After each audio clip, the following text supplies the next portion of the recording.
Saludos, Dios les bendiga en este día. Hoy estamos con Oseas capítulo 8. En este capítulo veremos cómo Dios le dice a Oseas: pon a tu boca trompeta. Dios le está diciendo a Oseas con esto de que anuncie fuertemente que el juicio de Dios estaba a punto de caer también sobre los reinos del norte, porque había una razón sencilla y dura de comprender. Israel se había apartado del pacto de Dios. Israel había traspasado el pacto y se había rebelado contra la ley de Dios, la ley de Moisés.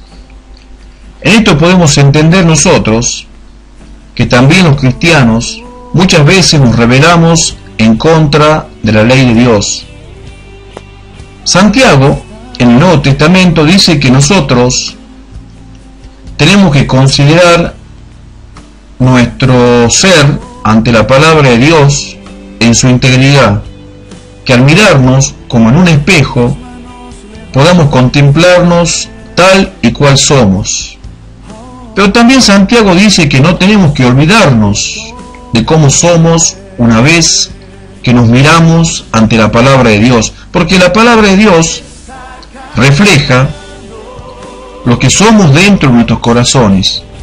La palabra de Dios refleja nuestras acciones. La palabra de Dios refleja nuestros malos actos. También la palabra de Dios refleja nuestros buenos actos, porque la palabra de Dios saca de nosotros lo bueno y lo malo, exalta lo bueno y rechaza lo malo. Así como pasaba con las 10 tribus del norte, ellos también tenían la ley de Moisés como un reflejo de sus buenos actos y de sus malos actos en su vida. Pero los reyes del norte, los reinos del norte, traspasaron la ley de Dios.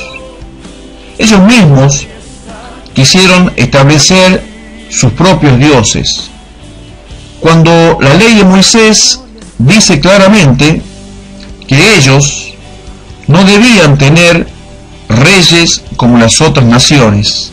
Sin embargo, ellos quisieron tener sus propios reyes.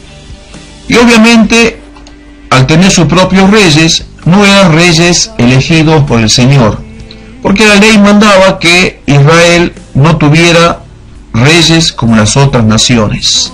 Pero sin embargo, los reyes del norte, o los reinos del norte, quisieron tener sus propios reyes.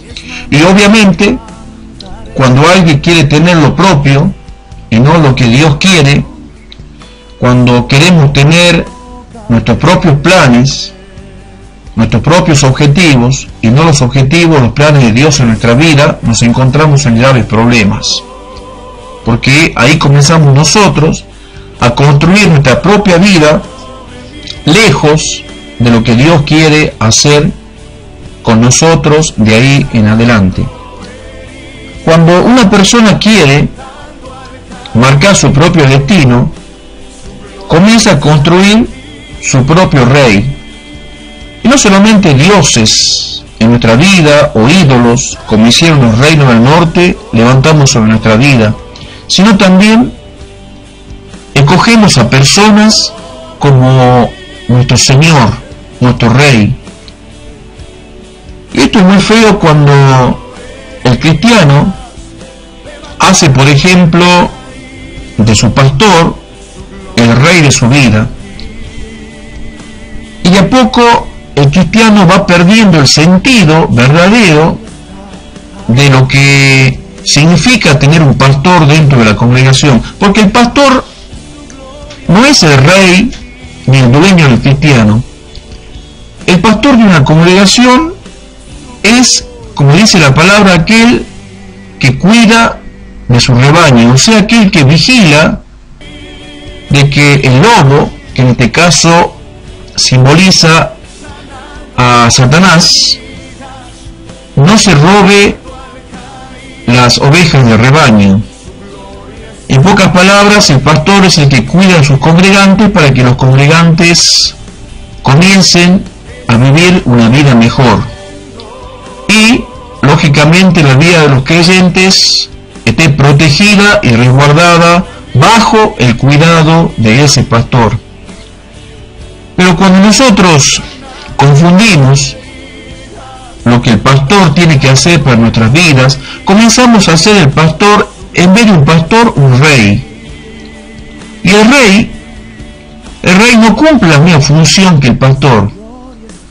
El rey gobierna, el rey establece leyes, el rey se encarga de otros asuntos distintos y no está con el rebaño.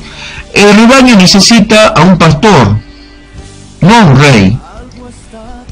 Cuando también el pastor establece sobre la iglesia una relación de liderazgo más que de pastorado, también el pastor comete un pecado, porque a partir de ese momento se libera, se hace libre e independiente de lo que el Espíritu Santo quiere que el pastor haga con la congregación, que es pastorear, o sea, cuidar a aquellos fieles a quienes Dios le ha encargado que cuide.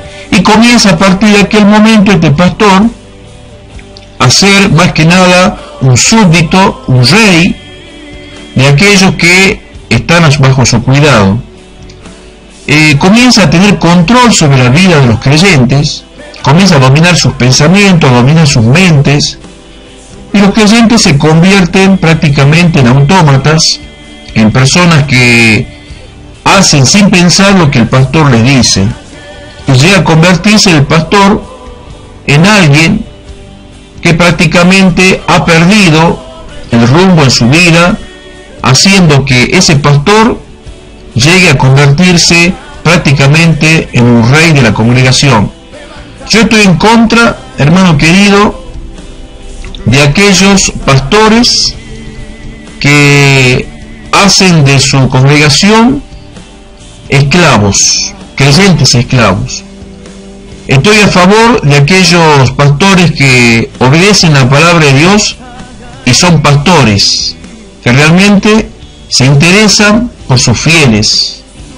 Aquellos pastores que realmente oran por ellos, velan por ellos, ayunan por los creyentes, los van a visitar cuando los creyentes dejan de ir a la congregación, los buscan y los vuelven a traer de nuevo bajo su cuidado.